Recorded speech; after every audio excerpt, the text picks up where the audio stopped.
우리는 지난 여러 주 동안 십자가에서 부활까지라는 큰 주제를 가지고 한 주 한 주 달려왔습니다. 이제 오늘 6번째 시간입니다.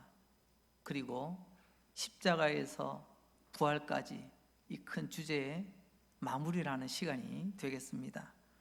오늘은 그 마지막 말씀으로 살아있는 소망, 살아갈 소망이라는 말씀의 제목으로 하나님 은혜의 말씀을 전하려고 합니다. 지금 우리는 코로나19로 온 세계가 신음하고 있습니다. 하지만 봄은 봄입니다. 여러분 들리십니까? 지난 겨울 차가웠던 땅을 뚫고 나온 새싹들이 나 살아있다고 외치는 소리가 들리십니까? 그 앙상한 가지에 벚꽃도 목련도 이제는 졌지만 각양각색의 꽃들이 피며 나 여기 있다고 외치는 봄꽃들의 외침이 들리십니까? 그렇습니다. 이 봄의 외침, 우리는 그 소리를 못 듣고 지나가는지도 모르겠습니다.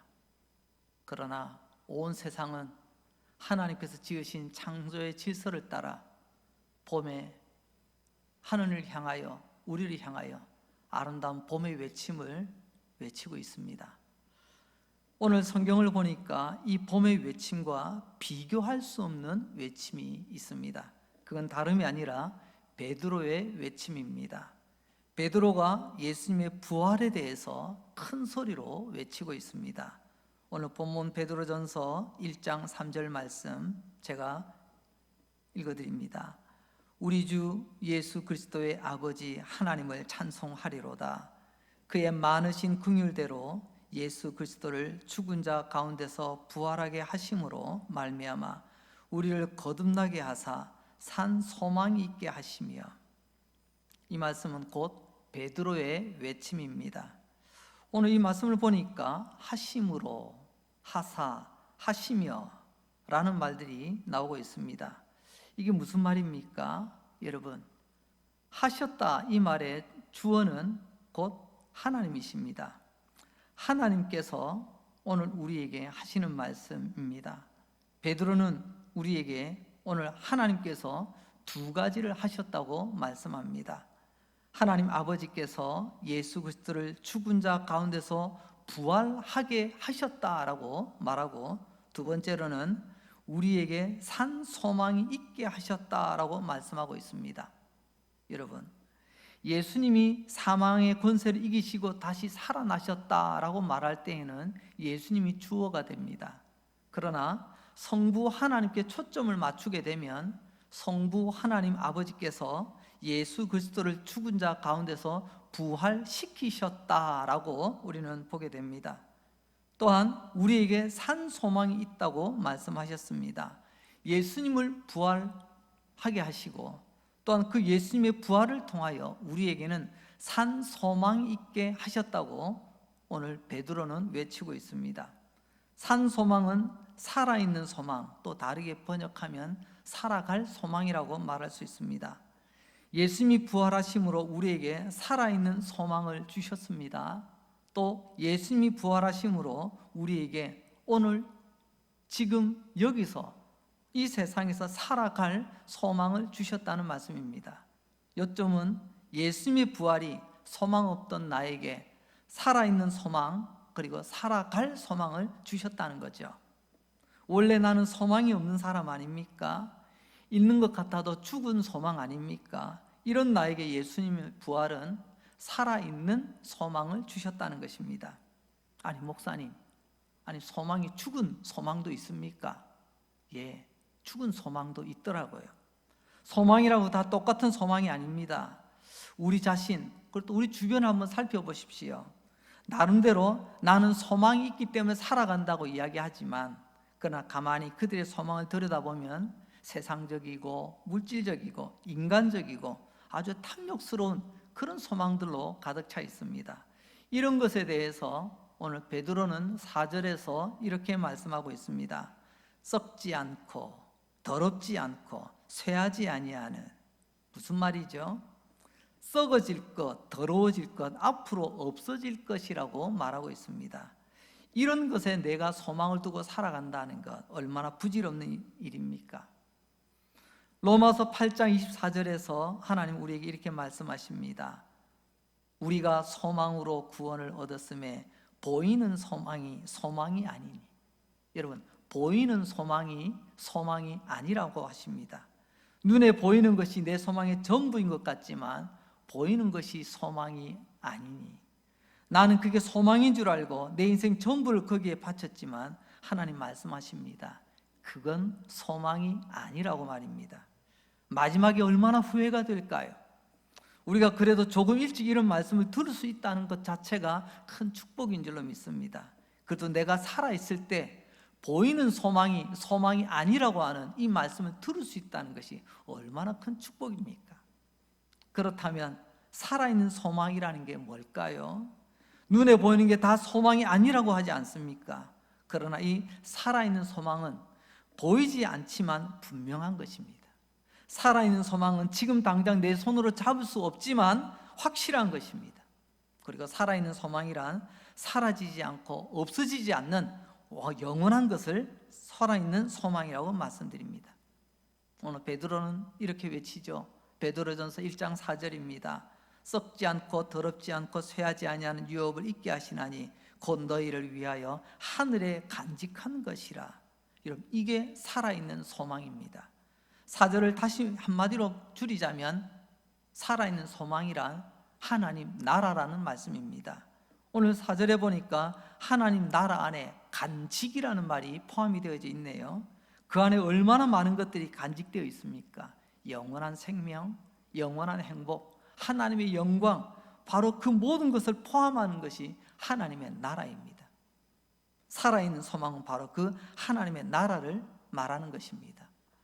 보이지 않지만 분명한 것, 그게 하나님의 나라입니다. 지금 당장 내 손으로는 잡을 수 없지만 확실한 것, 그게 하나님의 나라입니다. 이 세상 모든 것 사라지고 낡아지고 썩어져 가지만 영원한 것, 그게 하나님의 나라입니다. 예수님의 부활은 우리에게 이 소망을 주셨다는 것입니다. 여러분, 예수 믿으면 구원받습니다. 여러분, 구원이 무엇이죠? 구원을 바로 알고 바로 믿으시기 바랍니다. 구원이라는 말을 가장 간단하게 핵심만 뽑아본다면 4가지 부분으로 정리를 할 수가 있습니다. 첫째, 하나님의 나라에서. 두 번째, 부활의 몸을 입고. 셋째, 하나님과 함께. 넷째, 영원히 사는 것. 이게 구원입니다.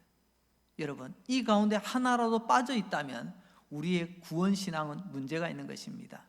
하나님의 나라가 내게 관심이 없고 부활을 통하여 우리가 힘을 얻지 못하고 하나님과 함께 하지 못하고 영원히 살지 않는 것이라고 한다면 여러분, 어찌 우리가 구원 얻었다고 말할 수가 있겠습니까?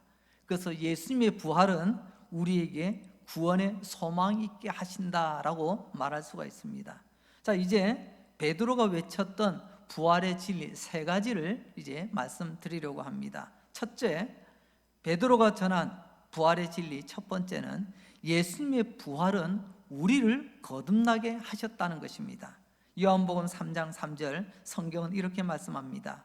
예수께서 대답하여 이르시되 진실로 진실로 내게 이르노니 사람이 거듭나지 아니하면 하나님의 나라를 볼 수 없느니라. 예수님께서 니고데모에게 하신 말씀입니다. 여기서 하나님의 나라를 본다고 표현했는데요, 들어간다, 경험한다, 체험한다, 누린다, 이 모든 것을 다 함축하여서 한마디로 표현하는 것이 본다는 표현입니다. 거듭나지 아니하면 돈과 권력과 그 인물의 됨됨이로 들어가는 것 아닙니다. 인간이라면 누구든지 거듭나야 하나님의 나라를 볼 수 있다고 말씀하십니다. 그런데 우리가 누구입니까? 우리가 죄인 아닙니까? 죄인은 반드시 죄 용서, 즉 죄 사함을 받아야 합니다. 용서받지 않고서는 거듭날 길이 없습니다. 여러분 아십니까? 죄는 예수님의 십자가의 피가 우리 죄 사함의 근거가 된다는 것입니다. 그런데 오늘 본문 베드로전서 1장 3절에서는 뭐라고 말씀했습니까? 다시 한번 베드로전서 1장 3절 말씀을 봅니다. 그의 많으신 긍휼대로 예수 그리스도를 죽은 자 가운데 보세요. 부활하심으로 말미암아 우리를 거듭나게 하사 산 소망이 있게 하셨다. 여러분, 예수님의 보혈로 거듭나는 것이 아니라 예수님의 부활이 우리를 거듭나게 하셨다고 말씀하시네요. 뭐가 잘못된 것 아닙니까? 잘못된 것 아닙니다. 예수님의 십자가의 피가 출발점이라고 한다면 예수님의 부활은 종점이라고 말할 수 있습니다. 구원의 전 코스를 말할 때 시작을 강조할 때는 예수님의 보혈을 강조하고 종점을 강조할 때는 부활을 강조하는 것입니다. 그래서 십자가에서 부활까지 이루어지는 것이 우리 구원의 시작이요 완성이 되는 것입니다. 예수님은 우리 죄를 대신하여 십자가에서 죽으셨습니다. 다시 말하면 속죄의 죽음이죠. 그 옛날 구약의 표현대로 하자면 예수님은 속죄의 제물이 되신 것입니다. 예수님께서는 속죄의 제물이 되셔서 십자가의 번제단에서 죽으신 것이나 마찬가지입니다. 그런데 속죄 제물은 몇 마리를 드렸느냐, 이게 중요한 게 아닙니다. 하나님이 받으셨는가 받지 않으셨는가, 이게 가장 중요한 것입니다. 예수님은 우리 죄를 짊어지시고 속죄 제물로 십자가에서 죽으셨습니다. 가장 중요한 것, 죽으셨다면 하나님이 과연 받으셨을까요? 죽으면 끝입니까? 그게 아니라는 거죠. 하나님께서 예수님의 죽음을 나의 죄를 위한 죽음이라는 것을 인정하셨느냐, 그게 가장 중요한 것 아니겠습니까? 그렇습니다. 하나님은 인정하셨습니다. 하나님은 예수님의 십자가의 죽음을 받으셨습니다. 그 증거가 바로 부활이라는 말씀입니다. 할렐루야. 그러니까 하나님 아버지께서 예수님을 부활시키셨다라고 하는 말은 우리 죄를 위하여 예수님이 속죄 제물로 죽으셨다는 것을 하나님이 인정하셨다는 말씀입니다. 그래서 베드로는 예수의 부활로 우리를 거듭나게 하셨다라고 표현하고 있는 거예요. 다시 한번 정리합니다. 구원의 시작은 십자가로, 구원의 마무리는 부활입니다. 그래서 십자가에서 부활로 이 큰 주제를 가지고 지난 6주 동안 우리가 달려온 것입니다. 두 번째, 베드로가 외치는 부활의 진리, 두 번째는 거듭난 우리는 하나님의 나라를 유업으로 받는다는 것입니다. 먼저는 예수님의 부활로 우리가 거듭났습니다. 이제 두 번째로는 거듭난 우리가 하나님의 나라를 유업으로 받는다는 것입니다. 베드로전서 1장 4절, 베드로는 이렇게 외칩니다. 썩지 않고 더럽지 않고 쇠하지 아니하는 유업을 잊게 하시나니 곧 너희를 위하여 하늘에 간직하신 것이라. 자, 이 말씀을 보면 유업을 잊는다라고 표현을 하고 있습니다. 거듭난 자는 하나님의 자녀입니다. 거듭나기 전에는 어떤 우리가 모습이라도 하나님의 자녀가 될 수가 없습니다. 죄인의 상태 그대로란 말이죠. 우리가 영적으로 다시 태어날 때, 위로부터 다시 태어날 때 여러분, 우리는 하나님의 자녀가 되는 것입니다. 이게 왜 중요하냐고요? 장차 하나님의 나라를 얻는 것은 행운으로 어떻게 뽑기에 당첨이 돼서 되는 것이 아닙니다. 유업은 아버지의 것을 아들이 이어받는 것을 말합니다. 나는 부족합니다. 부족한 내가 어떻게 하나님의 나라 천국에 들어갈 수 있을까요? 바로 하나님의 아버지 아들이기 때문에 그것이 가능합니다. 천국은 원래 하나님 아버지의 것입니다. 하나님 아버지의 것인 천국, 그 하나님의 나라를 하나님의 아들, 하나님의 딸 된 우리가 유업으로 물려받는 것입니다. 얼마나 복된 하나님의 소식입니까? 누가복음 15장 31절에 보면 돌아온 탕자 이야기 가운데 이런 장면이 나옵니다. 제가 한번 읽어드립니다. 아버지가 이르되 예, 너는 항상 나와 함께 있으니 내 것이 다 내 것이로되. 둘째 아들 탕자가 집으로 돌아왔습니다. 아버지가 너무 기뻐 그 아들을 향하여 달려가서 목을 끌어안고 입을 맞춥니다. 그리고 송아지를 잡아라, 잔치를 열어라. 아버지는 너무너무 기뻤던 거죠. 죄인 하나가 돌아올 때 그 기쁨을 표현하고 있습니다. 그런데 말입니다, 첫째 아들은 못마땅했습니다. 입이 툭 튀어나오고 말았습니다. 그때 아버지는 이 큰 아들을 조용히 불러서 말씀합니다. 얘야, 내게 있는 것이 너의 것이 아니냐. 우리 경상도 표현에는 이런 말로 사투리로 한번 바꿔봅니다. 양해하고 들으시기 바랍니다. 내 끼다, 네 끼다. 이해되십니까? 내 것이 다 너의 것이다. 여러분, 이게 유업입니다. 아버지의 것을 그 자녀가 그대로 이어받는 것입니다. 예수님은 이 큰 아들을 책망합니다. 너 뭐 잘했다고? 내가 너에게 이걸 주는 게 아니라 너는 내 아들이기 때문에 내 것이 다 너의 것이라고, 이렇게 예수님께서는 책망하십니다. 우리가 잘해서 천국에 가는 것 아니고 이것저것 하나님께서 그래서 챙겨주시는 것이 아니라 우리가 하나님의 아들, 하나님의 딸이기 때문에 그걸 주신다는 것입니다. 그런데 너는 왜 그것밖에 안 되냐라는 말씀이죠. 사실 이 이야기를 예수님 곁에서 듣고 있던 당시 나름 똑똑하고 나름 잘 믿는다고 자부하던 바리새인들, 종교인들을 꾸짖는 말이기도 합니다. 하지만 여러분, 어쩌면 그 책망은 오늘 우리가 들어야 될 책망인지도 모르겠습니다. 자, 이제 세 번째, 베드로가 외치는 부활 진리, 세 번째 진리, 그것은 우리는 장차 영광을 누리게 된다는 것입니다. 잠시 정리를 해봅니다. 예수님의 부활로 우리가 거듭났습니다. 두 번째로, 거듭나서 하나님의 자녀가 되어 우리는 하나님 나라를 유업으로 받습니다. 이제 세 번째입니다. 그 하나님의 나라에서 영광을 누리게 된다는 것입니다. 여기서 베드로는 다시 한번 외칩니다. 베드로전서 1장 21절 말씀을 한번 보겠습니다. 너희는 그를 죽은 자 가운데서 살리시고 영광을 주신 하나님을 그리스도로 말미암아 믿는 자니 너희 믿음과 소망이 하나님께 있게 하셨느니라. 죽은 자 가운데서 살리시고 영광을 주셨다고 말씀하시네요. 예수님의 부활은 성부 하나님이 성자 예수님께 주신 영광입니다. 하나님께서 예수 그리스도를 죽은 자 가운데 다시 살리셨습니다. 그것은 곧 예수님께 영광이 되었습니다. 부활 자체가 성부 하나님께서 성자 예수님께 주신 영광이라는 말씀이죠. 영광, 이건 아주 중요한 진리입니다. 부활은 하나님 아버지께서 그의 아들 예수님께 주신 영광, 이것이 왜 중요하냐? 여러분, 예수님께서 붙잡혀 십자가에 못 박히시기 전에 마지막으로 기도하시던 장면이 있습니다. 요한복음 17장 24절인데요 제가 한번 읽어드립니다. 아버지여, 내게 주신 자도 나 있는 곳에 나와 함께 있어 아버지께서 창세전부터 나를 사랑하심으로 내게 주신 나의 영광을 그들로 보게 하시기를 원하옵나이다. 여러분, 아버지여, 내게 주신 자도 나 있는 곳에 있게 해 주십시오. 그렇게 기도하고 있습니다.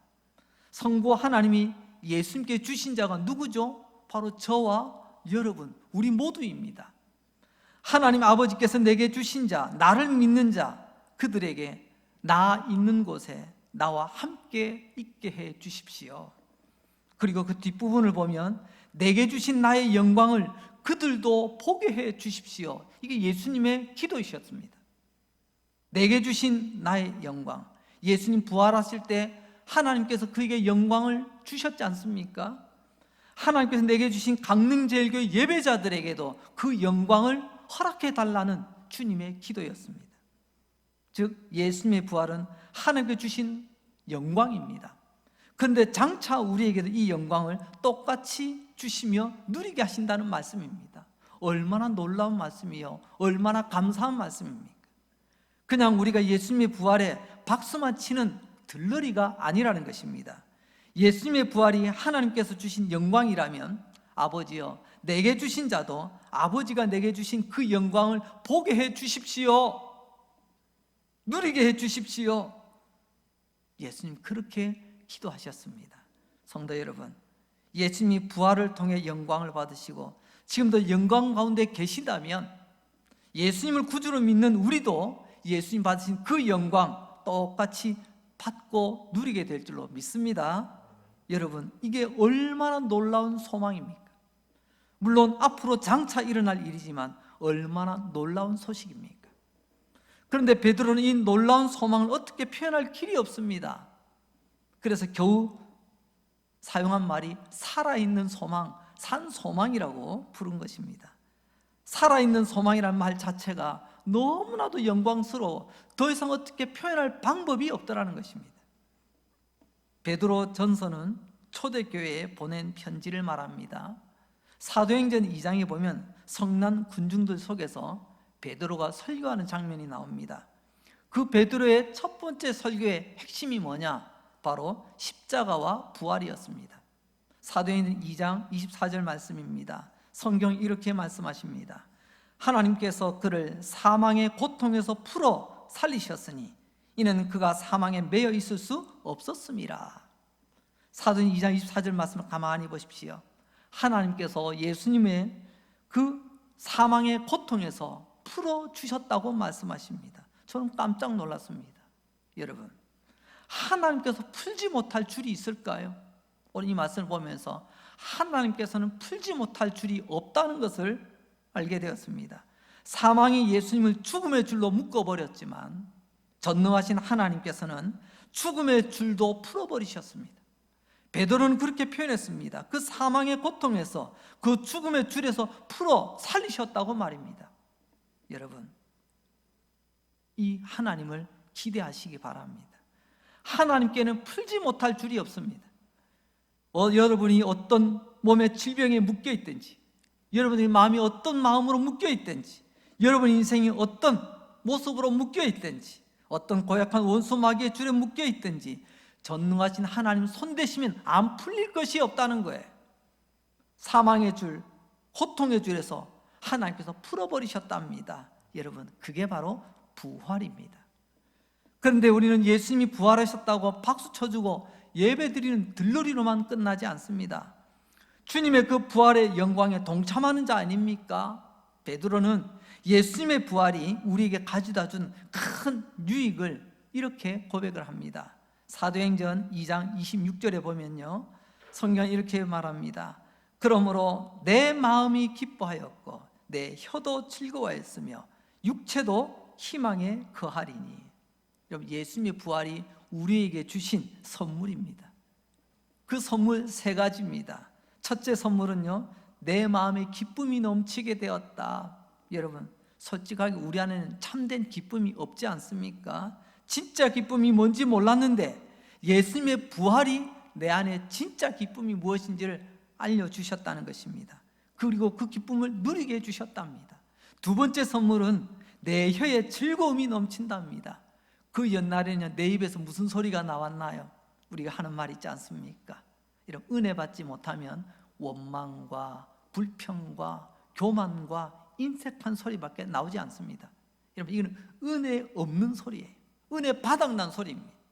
그러나 부활의 영광, 부활의 그 능력, 부활의 이 기쁨이 함께하는 자에게는 내 혀의 즐거움, 이제 이 내 혀가 주님은 노래하지 않고서는 견딜 수 없는 그런 혀로 바뀌게 되었다는 것입니다.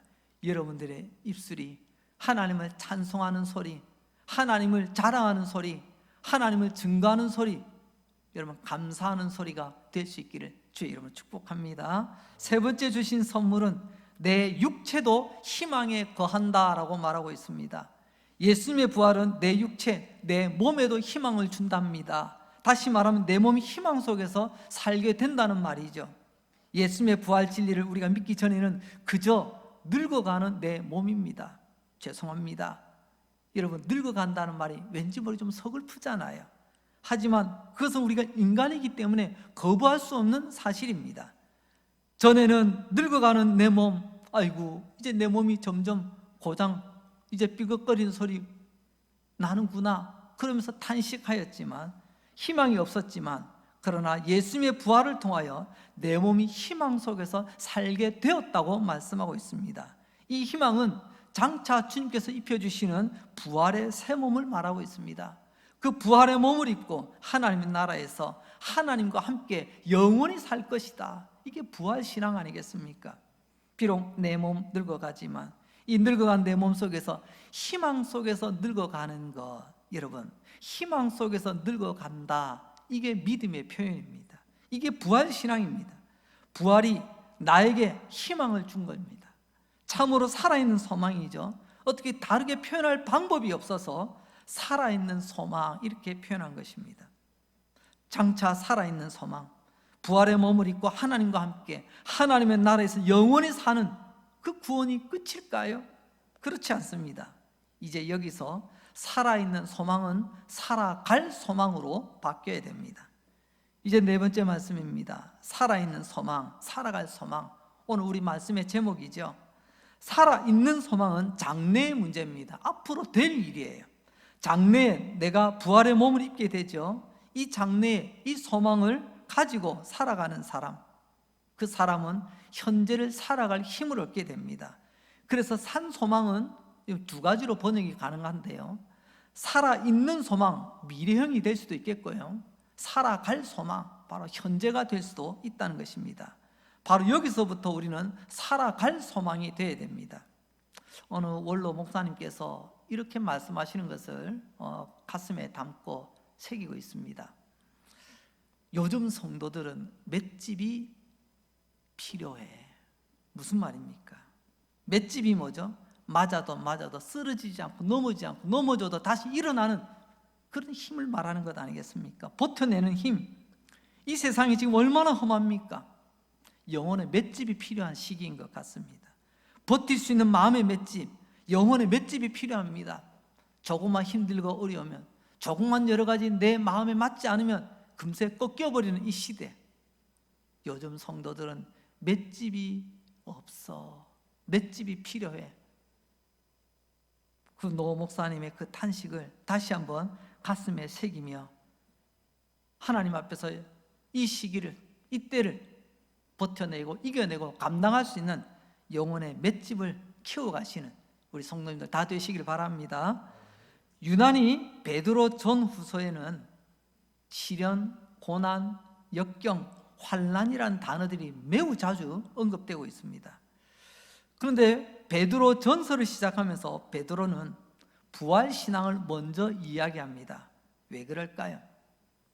바로 영혼의 맷집 때문에 그렇습니다. 부활신앙으로 영혼의 맷집을 키우고 영혼의 맷집으로 준비하고 있으라는 거죠. 내 영혼의 맷집, 날마다 세상이 난데없이 내가 그리스도인이라는 이유로, 믿음으로 살아간다는 이유만으로 시련과 환난에 주먹질을 합니다. 내가 버틸 수 있는 맷집이 없다면 어찌 일어날 수가 있겠습니까?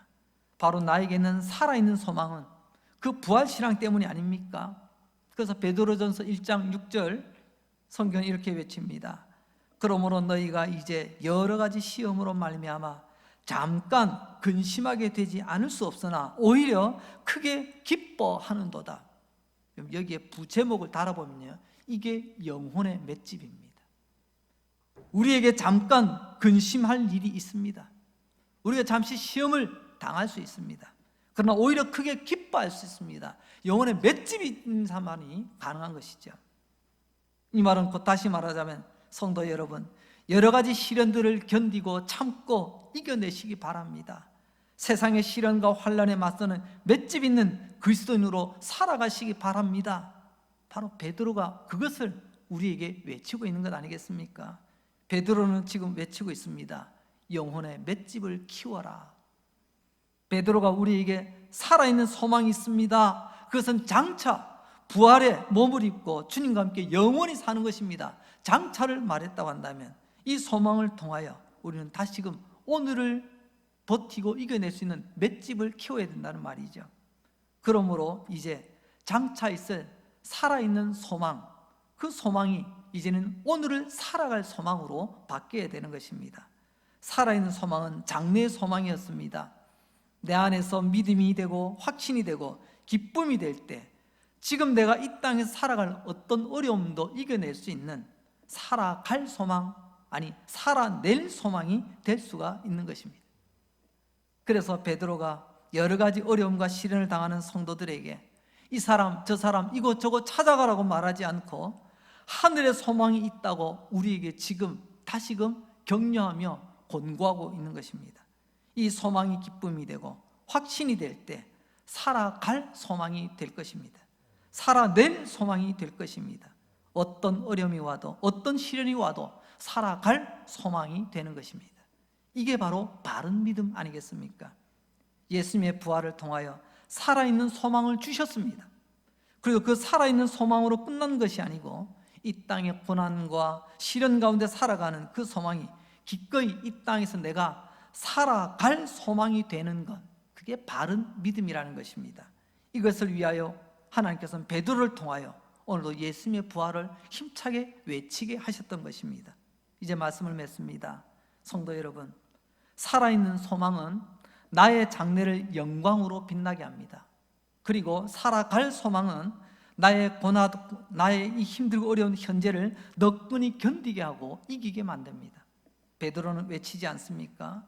나의 장래를 영광으로 빛나게 하는 살아있는 소망, 나의 현실의 고단함을 너끈히 견디게 하고 이기게 하는 살아갈 소망, 예수님의 부활이 이 소망을 우리에게 주었다고 지금 외치고 있습니다. 성도 여러분, 베드로의 이 외침이 오늘 여러분들의 심장을 울릴 수 있길 원합니다. 살아있는 소망이 여러분들의 장래를 빛나게 해주기를 바랍니다. 그 살아있는 소망이 동시에 코로나19로 이 땅을 고단하게 살아가는 여러분들에게 살아갈 소망이 되게 하시기를 주의 이름으로 축복합니다. 그래서 마침내 하나님의 영광을 위해서 멋지게 걸어가는 복된 여러분들 되시기를 진심으로 축복합니다. 기도하겠습니다. 하나님 우리 아버지 감사합니다. 부활주일 지난 또 첫 번째 주일을 맞게 하신 주님, 여전히 부활의 메시지를 듣게 하여 주시고 예수님의 부활이 나에게 살아있는 소망이 되었습니다.